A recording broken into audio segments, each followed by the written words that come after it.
na aula de hoje, né, a gente vai pensar um pouco, né, o papel que a natureza tem na sociedade brasileira. Né?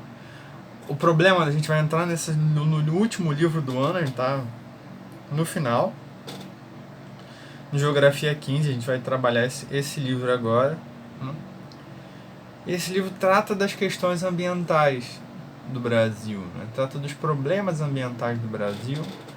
E o que eu estou tentando chamar a atenção aqui para vocês, né, é exatamente a relação entre questões ambientais e economia. Né? Que relação é essa que a gente vai explorar? Né? Como essa relação se dá, né, no nosso território, né? E o que isso tem a ver, né, com a nossa inserção econômica no mercado internacional? E a partir disso, quais são os impactos dessa relação? Isso é muito atual. Né? Esse é um debate muito atual, não da forma que eu estou apresentando aqui para vocês, porque tem uma preocupação das contradições desse processo, né? Mas se a gente abre um jornal, qualquer um dos grandes jornalões hoje, né, no debate econômico, no debate sobre o desenvolvimento econômico da nossa sociedade, né, a algum momento passa, por exemplo, o agronegócio, que é um dos principais pilares econômicos da sociedade brasileira, que a gente já estudou lá no nosso primeiro bimestre. Né? Lembram das nossas primeiras aulas, né, desse ano. Então, esse é um pouco o assunto da nossa aula de hoje. Né? Tentar pensar essa relação entre sociedade e natureza, né, que é o nosso grande tema, o nosso grande guarda-chuva, mas pensar mais especificamente a relação economia-natureza a partir do desmatamento. Eu vou tentar aqui dividir nossas aulas, agora as aulas que faltam para a gente acabar o ano, né, em desmatamento, questão hídrica brasileira, né, e o debate sobre desenvolvimento sustentável no Brasil, né, que infelizmente agora está cada vez mais sendo mal feito pelo Estado, mas que tem uma série de implicações de movimentos sociais, de organizações da sociedade civil, né? E até pensando a geopolítica ambiental, que a gente já conversou um pouco aqui também. Mas vamos para a aula de hoje, que eu já estou adiantando alguns temas. Né? Eu preparei aqui uns slides para mostrar para vocês.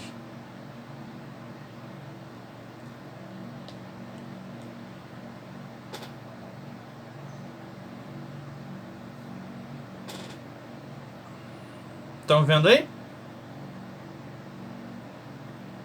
Sim. Bom, então esse é o nome da aula de hoje, né? Questões ambientais no Brasil contemporâneo. Como eu disse, é um debate muito atual. Na aula passada, né, a gente viu como o Brasil se insere na globalização, né? Que o Brasil se insere de modo, né, periférico, não é um país central da globalização, ao passo que participa, né, de vários blocos, de vários grupos políticos e blocos econômicos, como é o caso do Mercosul, como é o caso do BRICS. Né? Esse é um pouco até o debate que vocês vão encontrar no simulado hoje. Mas agora pensando como esses impactos da globalização, como essas relações econômicas que se dão na globalização, né, como o Brasil se insere, né, economicamente, e qual é a relação disso, quais são os impactos disso, né, na nossa natureza. Né? Esse é o grande tema da nossa aula, né, de hoje. E já de cara, né, a gente pode dizer, né, que o Brasil se insere no mercado mundial a partir de uma economia primária para exportação. O que eu estou chamando de economia primária para exportação? Né? A exportação, a venda para outros países de produtos agrícolas, produtos da mineração, né? Produtos primários, produtos do setor primário. Que eu estou dando exemplos aqui? Soja, minério de ferro, petróleo, cana-de-açúcar, café, né? Mantendo um histórico, né, que a gente viu lá na nossa aula de formação territorial. Mantendo um histórico, né, de inserção no mercado mundial, né, voltada, né, para essa exportação primária, e o mais importante disso, de baixo valor agregado. Quando a gente exporta minério de ferro, né, e importa um produto de alta tecnologia, né, que usa esse ferro, né, usa esse aço, né, usa um produto mais qualificado, tem uma relação aí de valor, né, e de preço, né, que vai se desenvolvendo o preço das coisas diferente.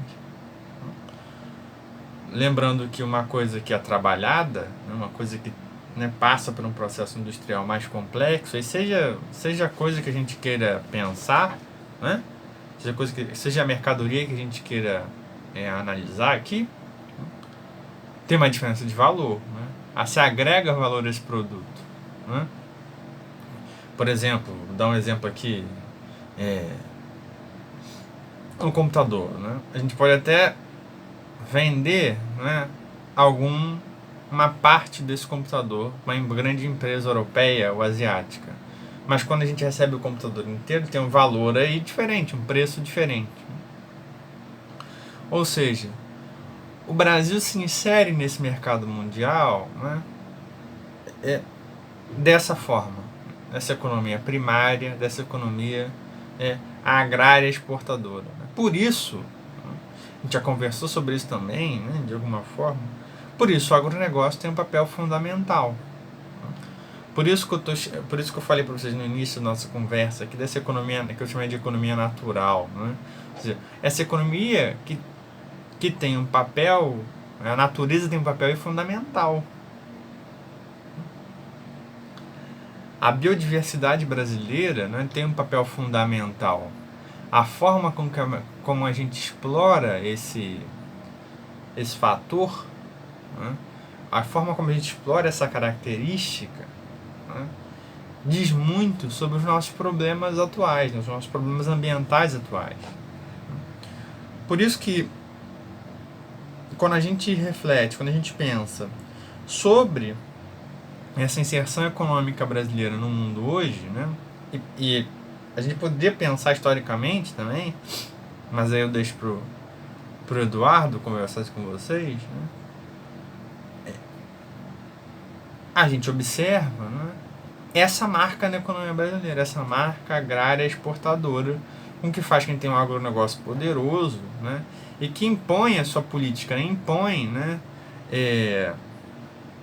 a sua forma de pensar o mundo, né.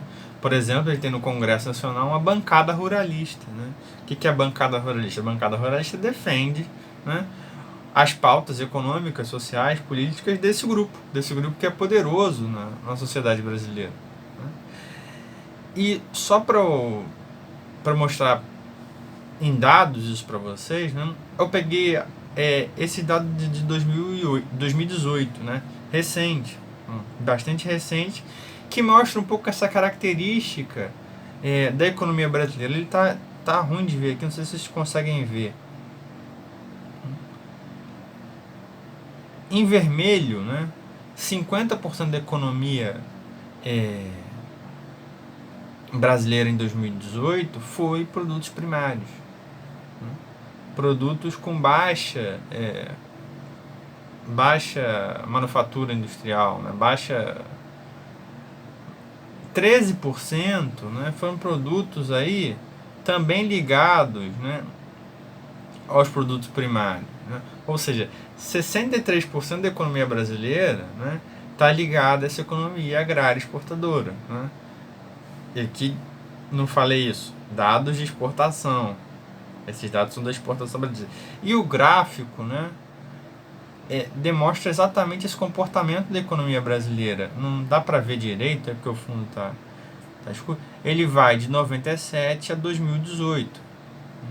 Olha o que está acontecendo com o vermelho aí, está só subindo, né? Ou seja, o Brasil está exportando cada vez mais ao longo da década de 90 e dos anos 2000, início dos anos 2000, a primeira década do ano 2000, né, está avançando no mercado internacional a partir da economia primária. Está participando do mercado internacional, mantendo essa característica histórica. Bom, a partir dessa característica, né, a partir desse gráfico que está aqui mostrando essa característica econômica brasileira, né, que a gente pode começar agora, né, a refletir sobre as contradições desse processo, os problemas desse processo. Né. Que questões saem daí? Né, qual o impacto disso?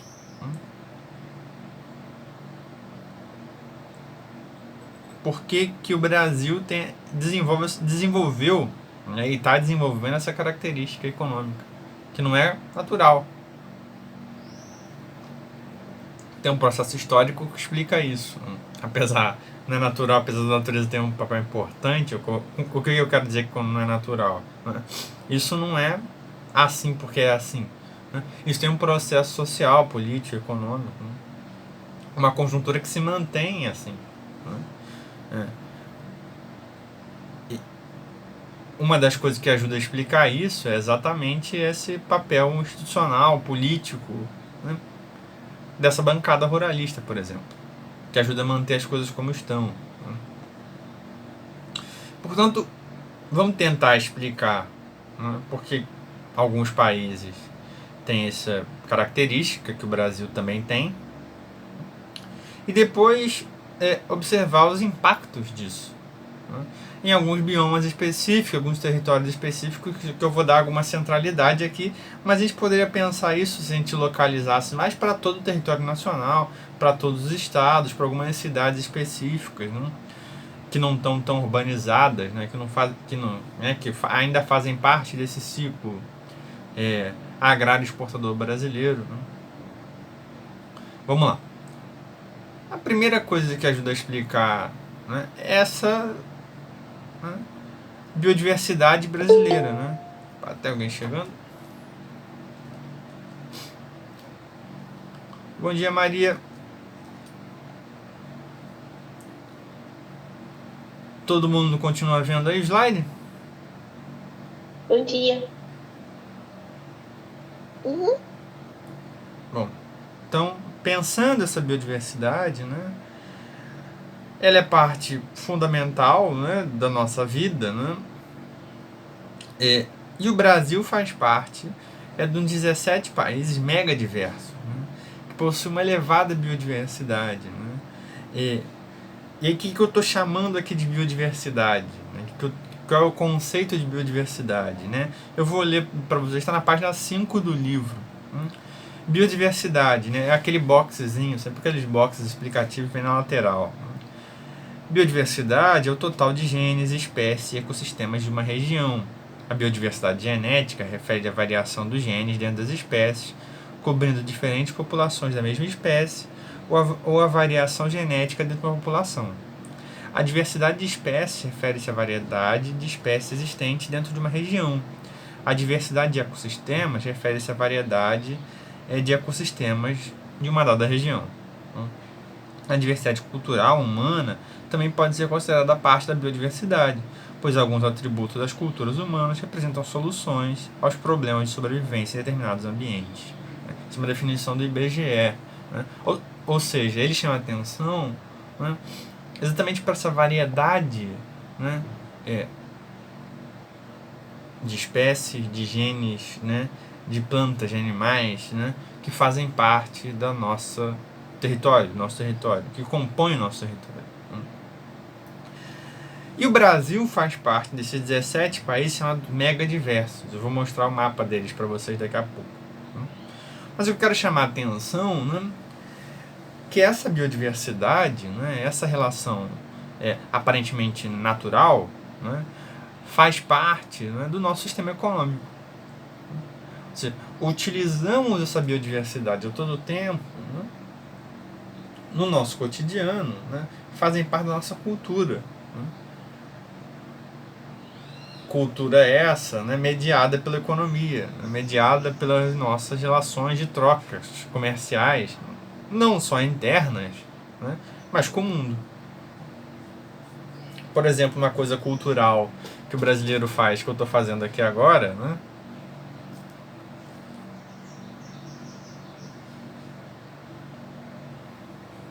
fazer isso aqui, ó, beber um cafezinho, ela só é possível, né, dado o papel que o café, né, exerce na sociedade. Isso não é comum em outras sociedades, né? E o Brasil, né, historicamente, né, ajudou a criar esse hábito de consumo no mundo inteiro. Qualquer dia a gente conversa mais sobre o papel econômico do café, né? Mas o que eu quero dizer, né, que essa biodiversidade, né, ela faz parte da nossa cultura, né, ela está projetada na nossa economia, né? Ou seja, essa economia natural, que eu estou chamando de economia natural, né, essa economia que agrário exportadora, né, vai sendo moldada, né, e molda ao mesmo tempo, é um processo complexo aí, né, essa biodiversidade. E, portanto, esse modelo econômico que se estabelece no Brasil, historicamente agrário exportador, né, gera impacto.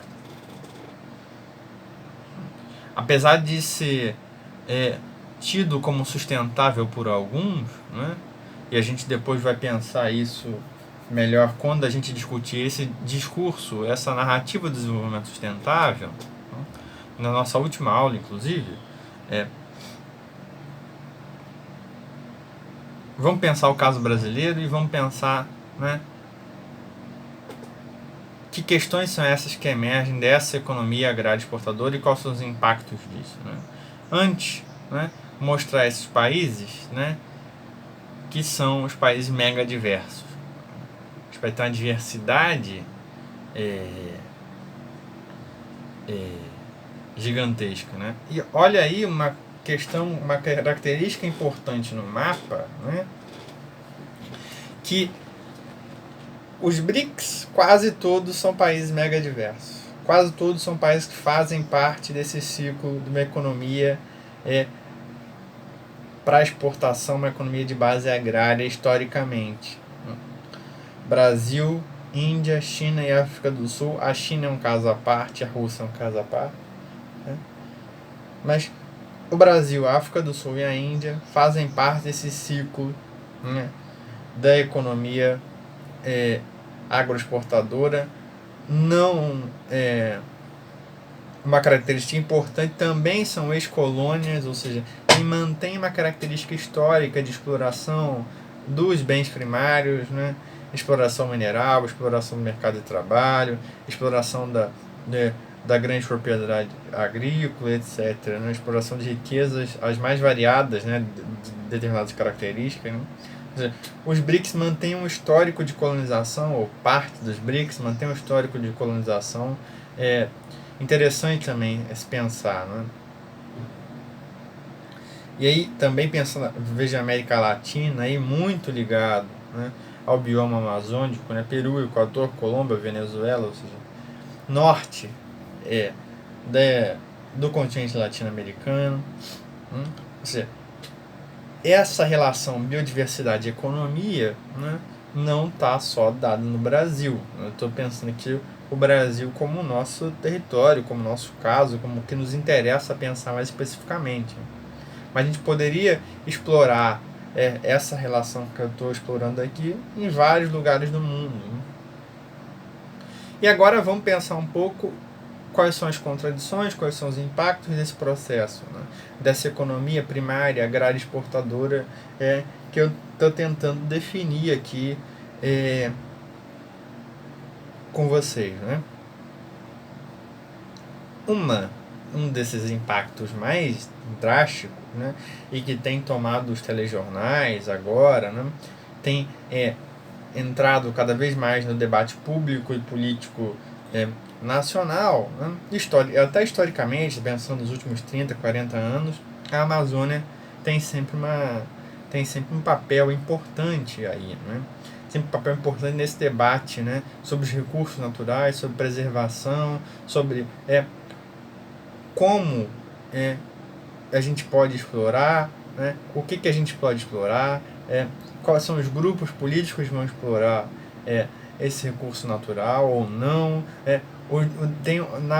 A Amazônia produz, né, um debate mundial, né, porque foi colocada essa narrativa sobre o pulmão do mundo. Então o bioma amazônico, né, esse território, né, interessa, né, e tem interesses, né, que extrapolam o território nacional, ou seja, interesses globais, né?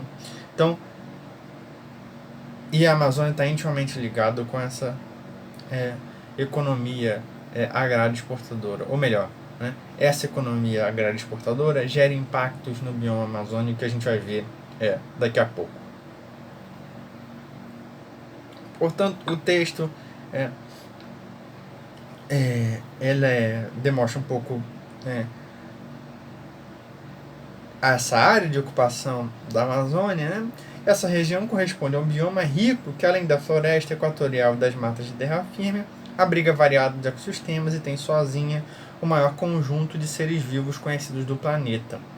Além disso, acolhe rica fauna e flora cujas diversidades e características biológicas ainda estão longe de ser conhecidas. Acredita-se que nela estejam princípios ativos da grande maioria dos remédios do futuro, ou seja, pensando um pouco essa economia do futuro, pensando um pouco essa exploração do futuro.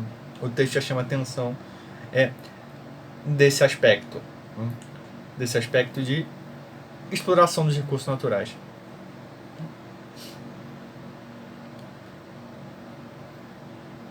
E ao longo dessa floresta, né, a gente tem, né, uma rica rede hidrográfica que vai ser tema da nossa próxima aula, né? A Amazônia tem um recurso aí que não é só da biodiversidade, mas é também dos recursos hídricos. Um debate que está intimamente relacionado, né, e que a água exerce cada vez mais um papel central, né, na nossa sociedade, né, porque a gente tem regimes de escassez ao longo de vários lugares do mundo. A gente vai pensar isso um pouco na nossa próxima aula, né? E como esse é um lugar, né, ele é um território, né, que tem tantos interesses, né, tantos poderes estão colocados ali, né, o Estado brasileiro sempre se colocou na tentativa de proteger, ora de proteger e ora de utilizar aqueles recursos. Então, houve um histórico de gestão da floresta. Eu estou chamando de gestão aí, gestão pública, né, do controle público sobre aquele local, né. Na página 7 do livro, né, chama a atenção exatamente para esse histórico, né, para esse histórico do que os governos brasileiros, né, ao longo do tempo, né, desde a década de 70, pensaram, refletiram, pensaram modelos de desenvolvimento para aquele território, para esse território que a gente está estudando especificamente. Quem está com o livro, acompanhe comigo a leitura da página 7, né? Geografia 15. O gigantesco bioma amazônico chegou ao final do século XX, início do século XXI, com grande parte do seu território preservado. Entretanto, está em curso um desmatamento acelerado, motivo de preocupação para pesquisadores e ativistas no Brasil e de outras partes do mundo. E aí ele inicia pensa, né, essa histórico da gestão desse território da floresta, né. Na primeira fase do governo Getúlio Vargas, né, de 30 a 45, o ex-presidente implantou programas com o objetivo de desenvolver a Amazônia, entre eles a criação do Banco de Crédito da Borracha, em 42, responsável pela primeira onda de migração, e criação da Superintendência do Plano de Valorização da Amazônia, em 53, com foco de investir na produção rural da região. Ou seja, a Amazônia sendo vista um pouco como vazio, né? Ou seja, a gente tem que ocupar aquilo, a gente tem que usar esse recurso, né? Durante o governo JK, de 56 a 61, houve um plano de expansão com o objetivo de ligar a região norte ao restante do país, Para viabilizar esse projeto, era necessário abrir a floresta amazônica com o propósito de desenvolver a malha rodoviária. A rodovia chamada Belém-Brasília atravessa os estados de Goiás, Maranhão, Pará e Tocantins. Ou seja, né, o modelo rodoviarista do JK, né, temos que ligar pelo carro, né, temos que integrar o país pelo carro, né? E óbvio, Brasília, não estamos falando do governo JK, Brasília sendo esse projeto de desenvolvimento, né, brasileiro, né? Em 66, os militares criaram a Superintendência de Desenvolvimento da Amazônia, Sudã, né, a qual estabeleceu diretrizes sobre concessões e incentivo fiscal com o objetivo de desenvolver a região amazônica. De novo, né, essa dimensão do desenvolvimento como vazio, né? Ou seja, temos que levar projetos econômicos para a Amazônia, né? Já nos anos 80, as queimadas eram muito frequentes, levando a taxa de desmatamento superiores a 20 mil km² por ano, conforme dados do Instituto Socioambiental. Entre 2001 e 2002, a taxa foi da ordem de 25.500 km². A área superior ao estado de Sergipe. Nos anos seguintes, como veremos, houve uma redução significativa das taxas, mas ainda assim é preciso manter um alerta para o sistema de monitoramento e fiscalização. Ou seja, historicamente, os planos de gestão, né, foram quase sempre, né, planos de uso, planos de utilizar aquele recurso ali, por grandes projetos econômicos, né, por formas que não estão que não tem nada a ver com a população da floresta, né? Ou seja, o que isso ocasionou, né, para a floresta amazônica, né? Qual o impacto disso, né? O aumento preocupante ao longo dos anos, né, do desmatamento. E aqui o mapa traz dois dados interessantes. Esse mapa, quem não está conseguindo ver aqui, que está muito ruim, está muito longe, ele está na página 8.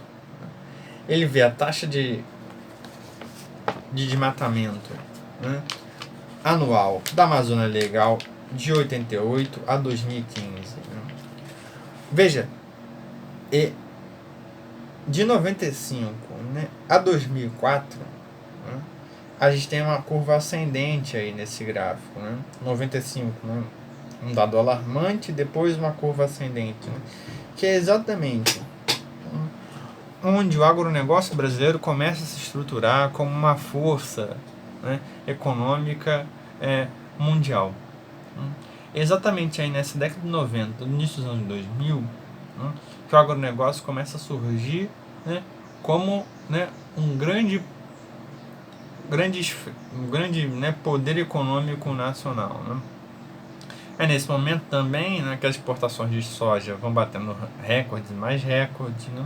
Ou seja, essa relação, né, agronegócio, impacto da Amazônia, expansão da fronteira agrícola, né, para a Amazônia, né, isso vai gerando um impacto no desmatamento, né, gigante.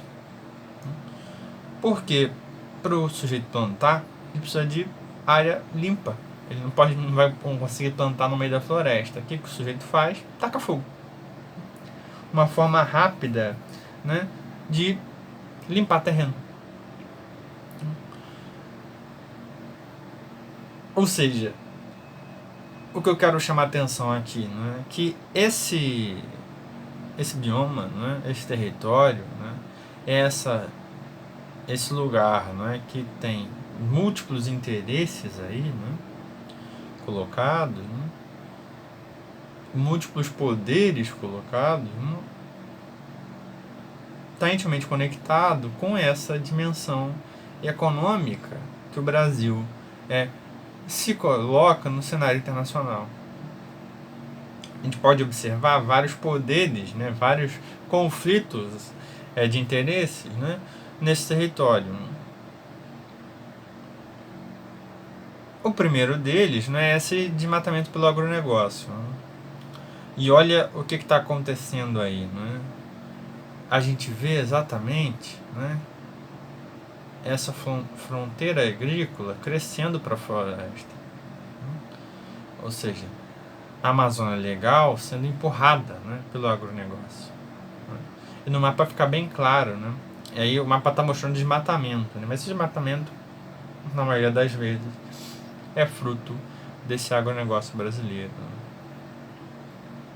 Se a gente tem essa dimensão econômica, também a gente tem essa dimensão das áreas teoricamente protegidas pelo Estado, né?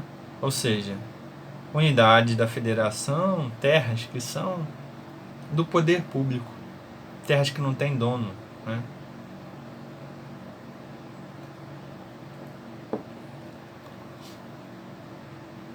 E a gente tem interesses outros, né,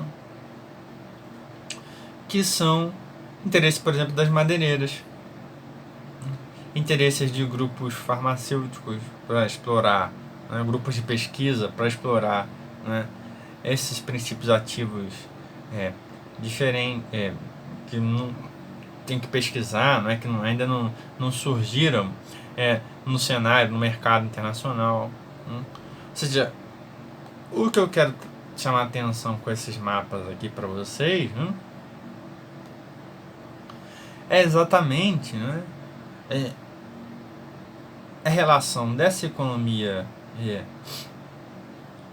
brasileira de extrativista, né, e o impacto que essa economia tem em biomas muito específicos, né? Aqui o nosso estudo foi relacionado à Amazônia.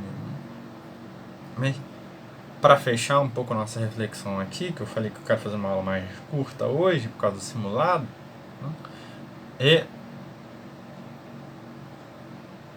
o nosso modelo econômico, o nosso modelo brasileiro, nosso modelo agrário exportador, ele está intimamente conectado, né, com a nossa biodiversidade, ele está intimamente conectado, né, com os nossos biomas e com as nossas formas naturais, né, ao passo também que ele impacta diretamente, contraditoriamente, né, os biomas brasileiros, ao passo que ele impacta a biodiversidade fortemente. E aqui eu dou um exemplo. Sem a Amazônia, né, o regime de chuvas, que vocês estudaram no ano passado, o regime de chuvas brasileiro seria completamente diferente. Sem o regime de chuvas, né, o agronegócio não poderia ter a força no sul, sudeste, né, que tem. Porque depende diretamente da proteção da Amazônia. Olha a contradição aí colocada, né? O agronegócio precisa da umidade que vem da floresta para o regime de chuva,